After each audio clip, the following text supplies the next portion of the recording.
ایک سوال یہ کیا جا رہا ہے کہ جمعہ بیان کے بعد جو اذان ہوتی ہے کیا اس کی دعا پڑھنا ہے؟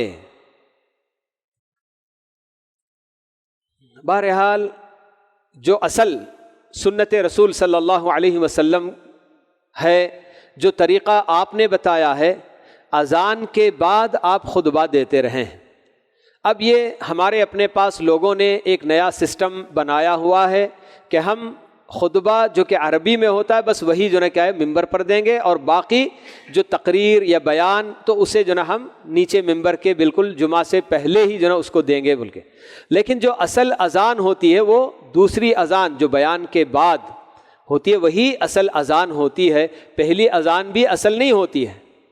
تو اس لیے ہر اذان کے بعد اذان کا جواب دینا بھی اور اذان کے بعد کی دعا بھی پڑھنا یہ بالکل جو ہے نا ضروری ہے۔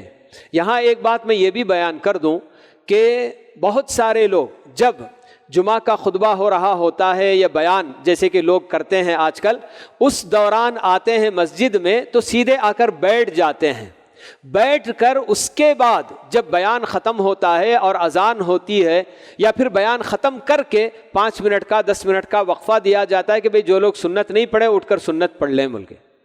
تو یہ سب بالکل جو ہے کہ سنت سے ہٹی ہوئی باتیں ہیں۔ مسجد میں داخل ہونے کے ساتھ بھلے سے خطبہ بھی کیوں نہ ہو رہا ہو، آدمی کو 2 رکعت نماز پڑھ کر ہی بیٹھنا چاہیے، مختصر پڑھے لیکن 2 رکعت نماز پڑھ کر ہی بیٹھنا چاہیے۔ بیٹھ کر اس کے بعد اٹھ کر نماز پڑھنے کا یہ کوئی جو ہے کہ سنت کا طریقہ ہی نہیں ہے۔